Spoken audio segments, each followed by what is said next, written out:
So let's talk about the thing that the textbooks butchered and the institutions divorced and the mystics have been side-eyeing for centuries.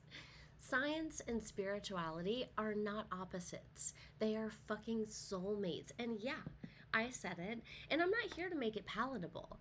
I'm here to make it undeniable.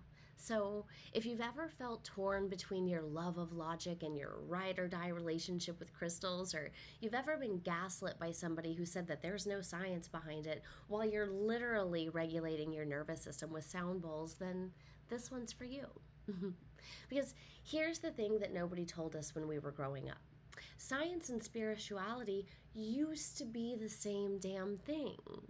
Ancient Egyptians, they were scientists and mystics. The Greeks, they were doing math and channeling.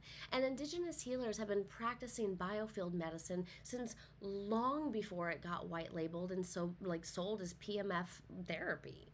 But then Newton came along and he gave us the laws of motion, which we love, but he also gave us this idea that the universe is one big dead machine and that everything is separate and that matter is the only thing that's real. And then that's when we got spiritually lobotomized. Because suddenly intuition was dismissed and emotion was weakness, and anything we couldn't poke with a stick or write up in a peer-reviewed journal was tossed into the woo-woo bin.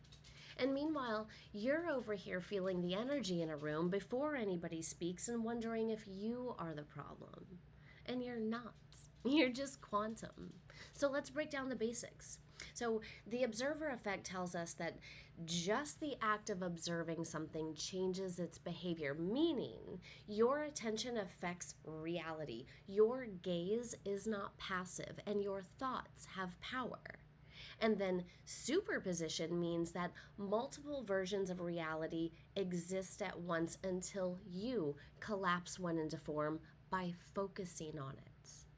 And then entanglement means that you can energetically connect with somebody across space and time. So yeah, your ex from 2016 might still be in your field. And this isn't spiritual fluff. This is quantum mechanics.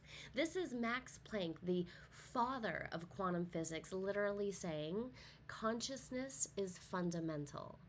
Matter is derived from consciousness. So your vibe isn't just a vibe, it is the source code. And if you think this is all way too out there, let me remind you. The CIA was studying astral projection. The Gateway process, it was a whole-ass military project with classified documents that said the human mind can transcend space and time. They were using sound waves to sync brain hemispheres and then launch consciousness beyond the body, not for enlightenment, mind you, but for espionage. So while you were getting shamed for pulling tarot, the US government was out here training remote viewers. So yeah, tell me again how your meditation practice is unscientific. We are not in the Newtonian model anymore, babe. We are in the frequency age. You are not solid. You are vibration. 99.9999% empty space and pure energy in motion, and your heart emits an electromagnetic field measurable from 6 feet away. Your emotions carry frequency, your trauma disrupts your coherence, and your healing isn't just self-help. It is a system recalibration. Because you are sacred tech. You don't need to plug in. You're the power source. You're not just here to learn this. You are here to embody it. You are the mystic and the scientist. You are the field and the form. You are the signal and the source. So, stop dimming your frequency.